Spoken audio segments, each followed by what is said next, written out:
Well, welcome back, everyone. I guess we're already recording. It's been recording for a minute. I didn't know. I'll edit that part out. But,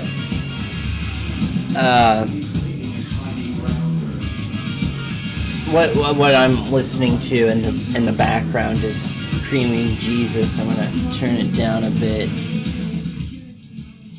because we don't want to get in trouble. And that's what this video is about. Recently, I've had a lot of videos taken off of my channel.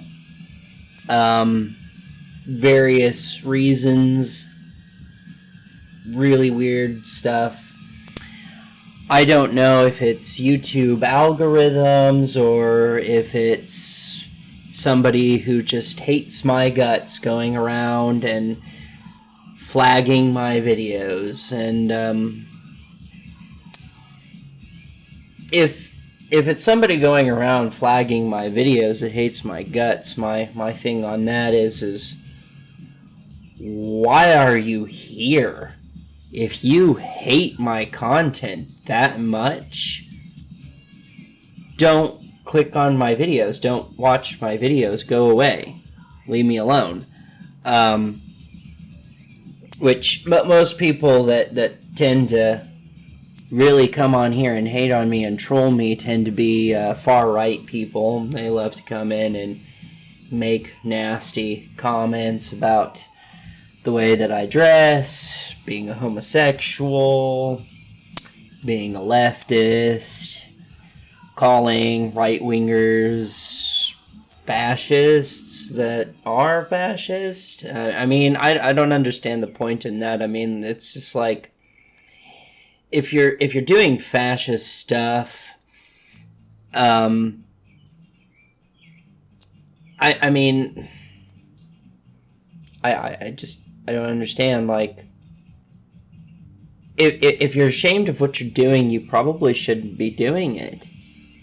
Like, if you don't want to be seen as fascist, maybe you shouldn't be doing fascist stuff, like having SS logos and having swastikas and talking about superior races and stuff like that.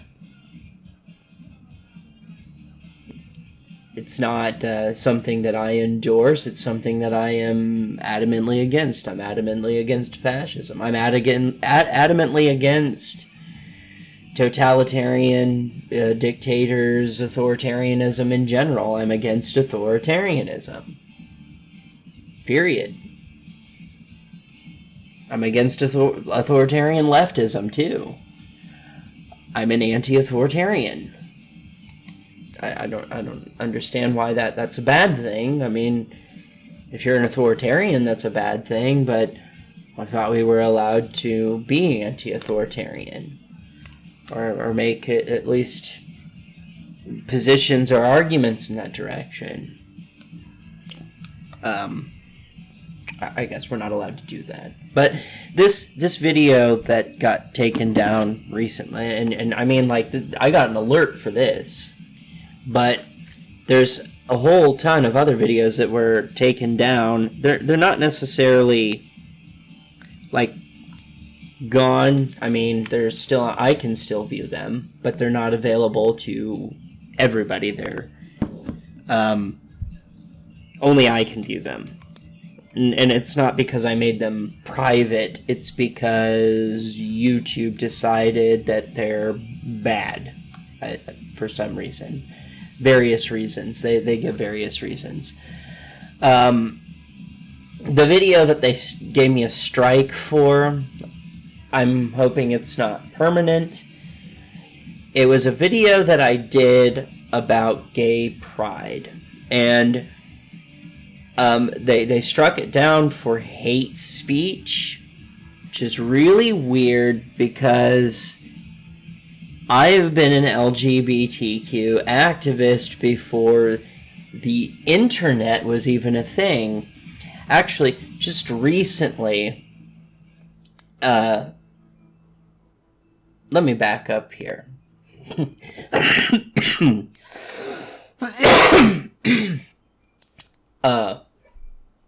I was going through, and I did make a bunch of videos private to avoid this in the future.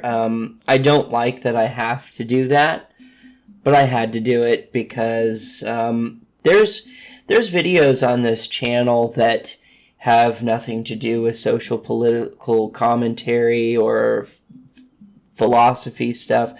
There's videos on this channel that are in every way, shape, or form artistic, just purely art. And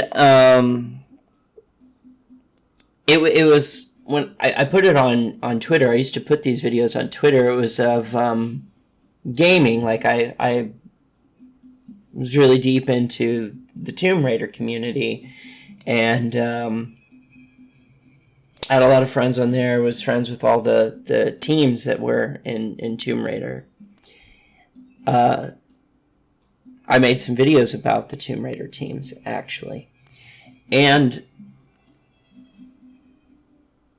the videos that I used to make for the gaming videos I made, I don't think anything like them exists anywhere. I've never seen any other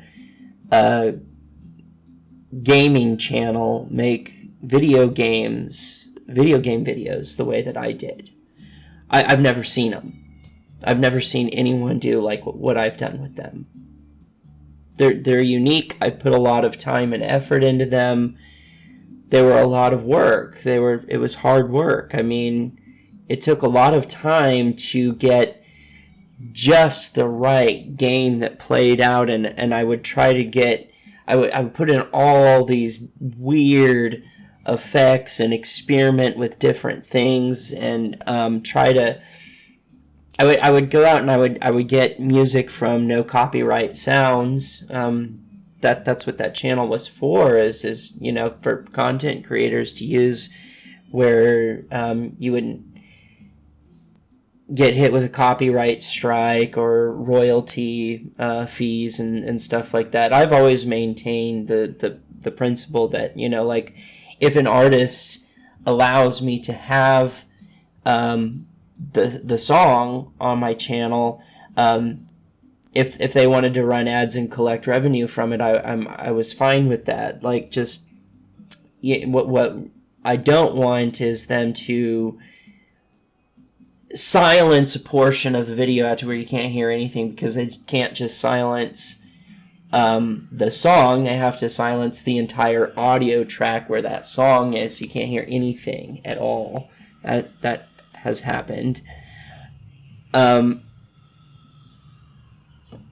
there's, you know, the copyright takedown, where it's like, this is copyright, the video has to go bye-bye. That's happened to me before. Really irritating thing. This guy who, he had this really weird idea where he wanted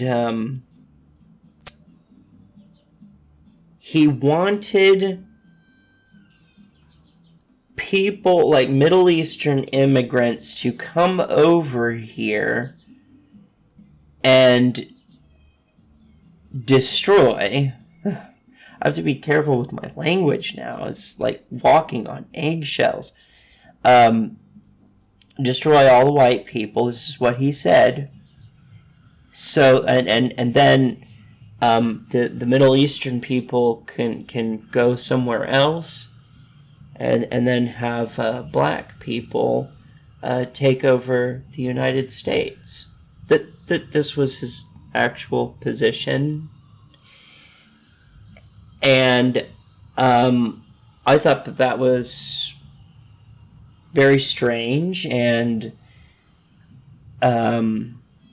it's not a position that I appreciated. You know, we have to kind of learn to live here, like, on this planet together, and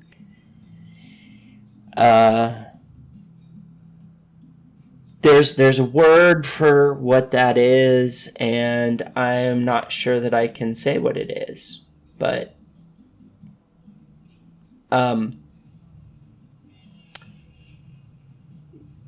yeah, to put it in perspective, you know, when white people do that, I'm against it as well. I don't think that white people should chase off all the other people of color. You know, this is the ethno-nationalist sort of. I'm not into ethno-nationalism. I'm against that. I don't appreciate ethno-nationalism. I don't think it's productive. I think it's anti-humanitarian. I think it's anti-egalitarian. It's not a position I support. So,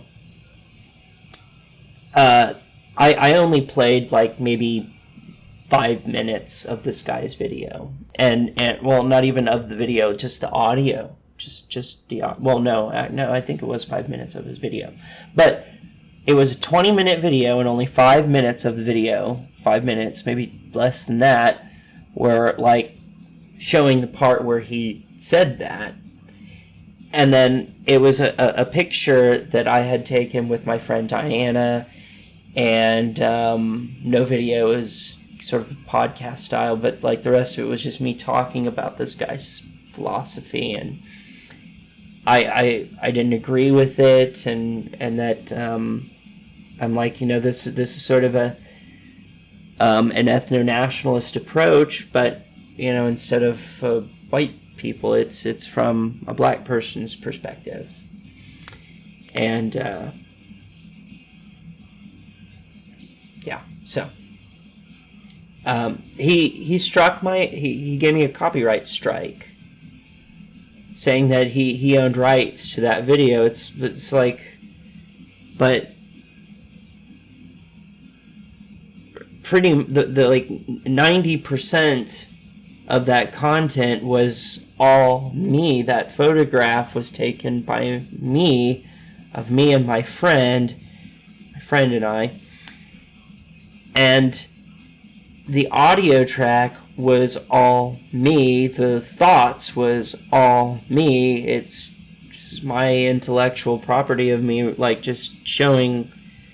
So I mean, there's no doubt, like, here, straight from the horse's mouth, now let me talk. Like, it's 90% of the majority of me talking with my art. And he struck my channel for copyright ownership and took down the video. I made a video about it called "The Guy Who Strikes Me." So I made this video that got taken down for hate speech was about gay pride, and it's I don't know why anyone would think that I'm committing hate speech against the LGBT community. So, like, when I was going through the videos and seeing all these videos that have been, like, taken down for various weird, bizarre reasons, and it's almost like YouTube taking a ruler and just smacking me repeatedly, and you know, it stings, it hurts, and makes one feel extremely misunderstood. And I mean, you know, if I was dealing with an individual, I'd be like, you know, if you think that I hold a particular position that's terrible and bad, by all means, please reach out to me and talk to me about it. I'd be more than happy to clarify something than be misunderstood.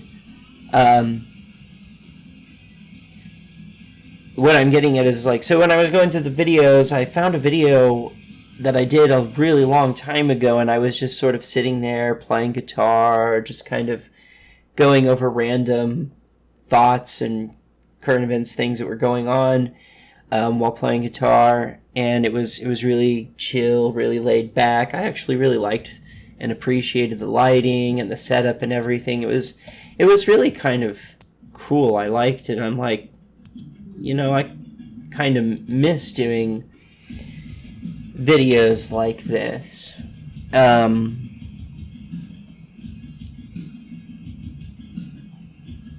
And on top of that, I also, like, Facebook, Facebook used to have this little thing called Notes. And you could get things, like, published for free, essentially. So basically, like, use, like, a digital copyright system. So, like, I could put the poem out there, and I've automatically got a copyright because it was, it's got, like, a digital time, date, stamp on it. So there you go, like, my intellectual property, anyone else publishes a poem like this, and I can be like, no, that's mine, go here, it's got this digital date, time, everything. So I used Facebook when it first came out as sort of trying to get my poetry and some of my art out there for people to see. It turns out people don't like to read. People hate reading. I think that's a shame. So when I was going, like, I had to restore a lot of these poems because, like, the digital copies that are on my computer through Microsoft Word were so dated. The newer versions of Microsoft Word had to redo them, remaster them, and when it remastered them, it turned anything that was a contracture into Japanese characters, and it made it into funny, like, funky font, like very, very weird font that nobody used even when I typed these up. Like, it wasn't Times New Roman, which is the standard font even. It was something else. It was something weird. So I had to go and change the Japanese characters back to DON''T or IT''S, because that all been changed to Japanese characters. I knew it was Japanese characters because it told me. But some of them I just had to retype from the raw copy, from the handwritten copy back onto the computer.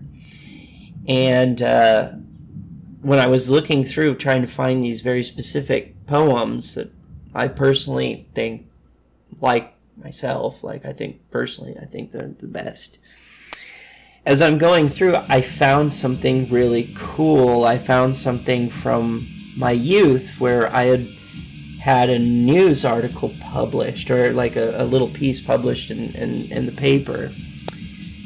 And it was talking about the right to gay marriage and supporting gay marriage. That was all the way back in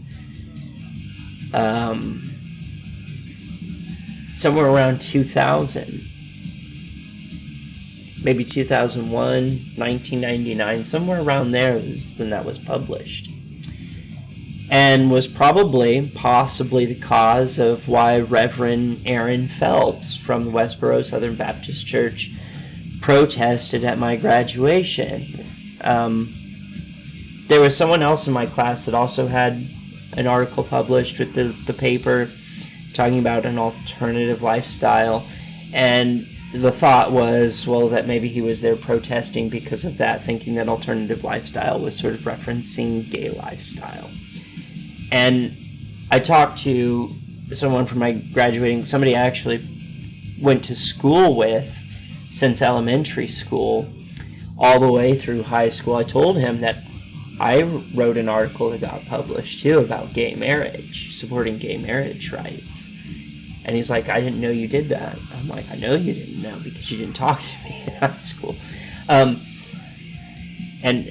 And he even entertained the idea like that could have been very well why, actually more likely the reason why Reverend Phelps protested our graduation than that. And I'm like, yeah, I think so. And I've gone to counter-protests, many counter-protests of Reverend Phelps, many, and counter-protested some neo-Nazi assemblies and stuff like that. I used to do stuff like that back then. I was young, I had a lot of energy, I wasn't a chronic pain patient that's permanently, partially disabled as I am now, so I had the youth and the energy to do such things back then. But,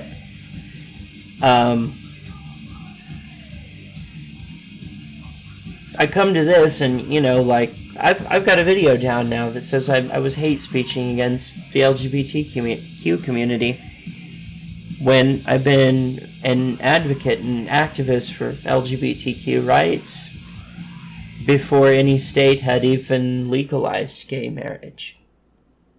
You know, back then it was a state-to-state thing and not federal thing, and was it Prop 8 or 9 happened, and then Obama came along and made it so that we could get married on a federal level, and thank goodness, to my understanding, Biden has codified the Obergefell v. Hodges. But, this is a great song by Creaming Jesus, by the way. It's called Dis-Ease. I recommend that you check it out. I can leave a link to the song in the description. And when you listen to it, realize this song came out in the 80s. So, really cool. I like this song. Well, I like this band, but so it's really just kind of shocking to me that I get a video taken down for hate speech towards LGBTQ people when I myself am part of that, you know, as a homosexual.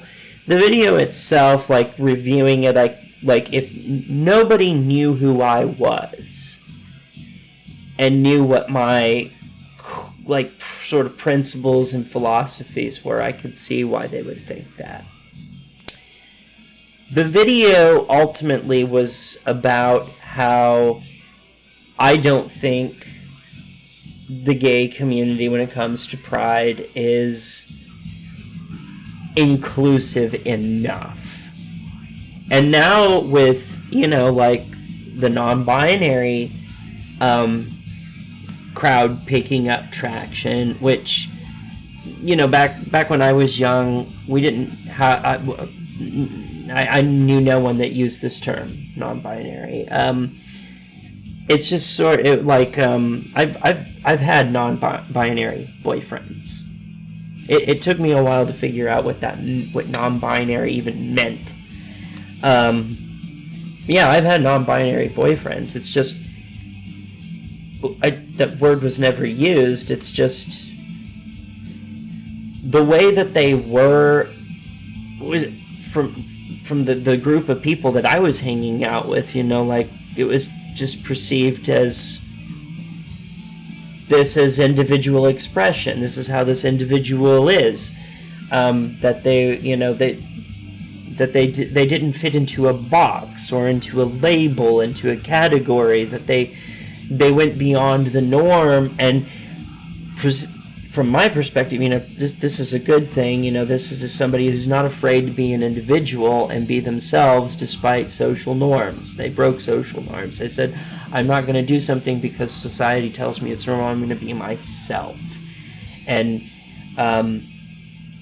take pride in being strange and being weird and being bizarre according to social standards. And you know, like this has not always really been very appreciated in mainstream gay culture and mainstream LGBTQ world, but particularly Pride has a big problem with this. Like, I thought, you know, some of the stuff I was saying in this video was based off of personal experience of my own, is that not being inclusive enough, is that I went to a Pride event once, and I had several gay dudes that were there. They kind of tricked me and escorted me out of the event. You know, I arrived, I had pale face powder, I had, you know, a mohawk and a fishnet shirt, and, you know, at the time I weighed like 120 pounds, so I could wear these like really tight fitting shirts, and you know, like, it was ripped up and had the black lipstick, and I had you know, like jeans with holes in them, and wearing like fishnet leggings, and some kind of gauge piercing dangling from my ear, and you know, Goth-Punk. That's who I am. And this group of guys, you know, they start talking to me, and they're slowly walking me towards the parking lot, and then they stop at my car and they're like, "Can you go? You're embarrassing." Because the thing is like, mainstream gay culture, you know, especially at a Pride event, you didn't see a lot of like goth punks and hippies and stuff walking around.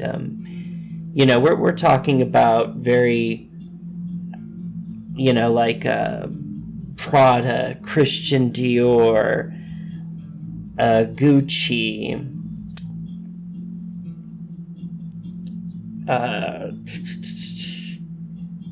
Glendale, you know, the very